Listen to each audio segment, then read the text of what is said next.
Let's cut to the chase. It seems like so many healthy foods these days are totally boring. And you know what? I don't like boring. I'm Betsy Opyt, registered dietitian and 2015 Florida's Young Mother of the Year, President and CEO of Betsy's Best Gourmet Nut and Seed Butters. I'm Betsy, and this is my best. My all-natural, gourmet, non-GMO nut and seed butters are known for their outstanding taste and light, crunchy texture. Today at the Ingles table, we'll be making my apple chicken meatball with a seed butter barbecue glaze. Now let's get cooking.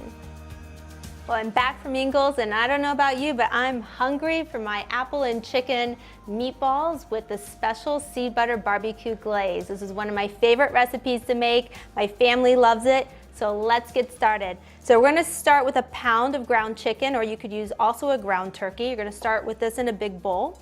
What we're gonna do next is we're gonna shred up the apple. I like to use green apple. You could use a red apple. It's gonna be about 1/4 cup. You can have this prepped ahead of time, but not too much ahead of time because that apple is going to start to turn brown. So we're just gonna shred this into the bowl. I like the green because it's a little more tart and it adds a nice complexity with the balance of the sweet barbecue sauce. Next, we're gonna add a little bit of a red onion. We're gonna grate this into the bowl as well. Same thing, about 1/4 cup or to your liking. If you don't like a whole lot of onion, you actually don't even have to put the onion in, but it adds a nice balance of flavor into the dish.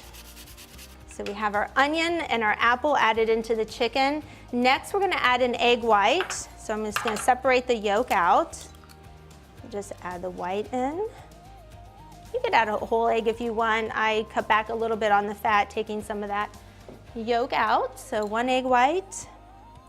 Now we're gonna add the delicious spices in here. So we have a little bit of cinnamon, a pinch of smoked sea salt. Now if you don't have smoked salt, you could do a traditional, just basic sea salt, that's fine. We're gonna add some pepper, a little bit of Worcestershire sauce, smoked sauce, and then we're gonna add feta. And we're going to stir this up. This is what is going to form our meatballs. You want to make sure to preheat your oven to 350 degrees and also have a mini muffin tin ready, already sprayed and ready to go before we put the meatballs in. Now, if you want to change this recipe up and you want to make it into an actual meatloaf, I've done that often. So you're just going to use a regular loaf pan and spray that ahead of time, and then you just put the whole contents into the loaf pan and make it into a meatloaf. And then you'll make the same sauce and then just cover the whole entire meatloaf with the sauce. But I love doing the little mini meatballs. I do this a lot as an appetizer for guests when they come over, and add little toothpicks to them, and it's a fun little healthy protein treat with a really great taste. So now that we have our mixture together with the apple, the onion, all the seasonings, and the feta, we're gonna go ahead and fill the muffin tins with this, and then we're gonna pop it in the oven while we prepare the sauce. So you can just take these into little balls. You can make them as large as you want or as small, but I usually make them about the size of the muffin tin. We're using a little mini muffin tin here. Of course, you can use a bigger type of muffin tin and make the ball slightly larger. And with this, the glaze is something that's absolutely delicious. So you can make this without the glaze, but I promise you the glaze is the secret topping. Everyone always comments when I make these at home what I put in my recipe to make it so unique.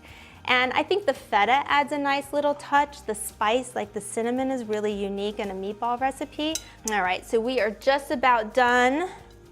And we are gonna pop these little guys in the oven. So now that they're filled up, my oven should be heated, so let's pop them in and we'll get the sauce ready.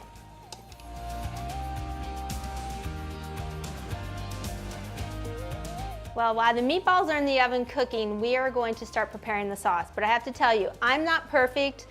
I forgot the garlic in the recipe. So don't forget, if you want to add that garlic flavor, you're going to add about a teaspoon of minced garlic. So I did mine without, but it's still going to turn out fine. So let's go ahead and get started with the sauce. The base of the sauce is going to be ketchup. So we're going to use about 1/2 cup of ketchup.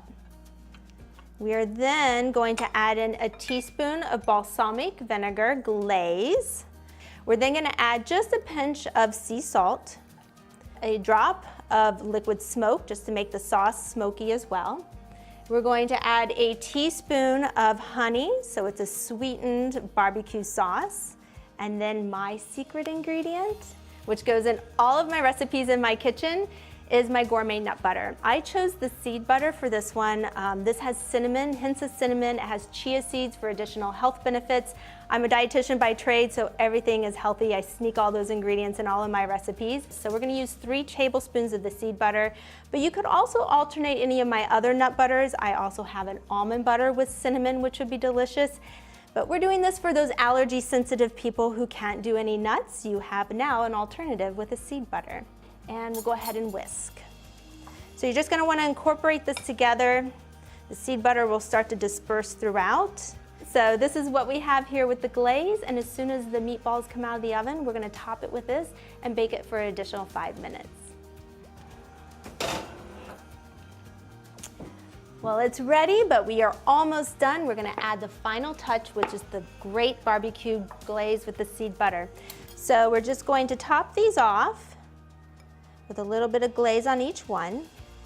And then they'll need to go back into the oven just a little bit longer for about 5 minutes, just to kind of let this glaze melt over the top of each of these meatballs. All right, just about done. And you might even have some extra glaze left over, which is great. You can put it in a Ziploc bag and store it in the freezer, which is what I often do.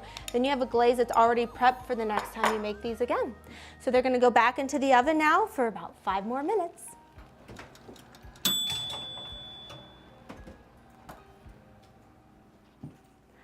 Something smells good. This apple and chicken meatball with the seed butter barbecue sauce is all done, ready for your family to enjoy. I hope you enjoyed my recipe. And we want to thank you so much for joining us here at the Ingles table. Remember, you can find recipes, tips, tricks, and more on the website at inglestable.com. Until next time, we'll see you online.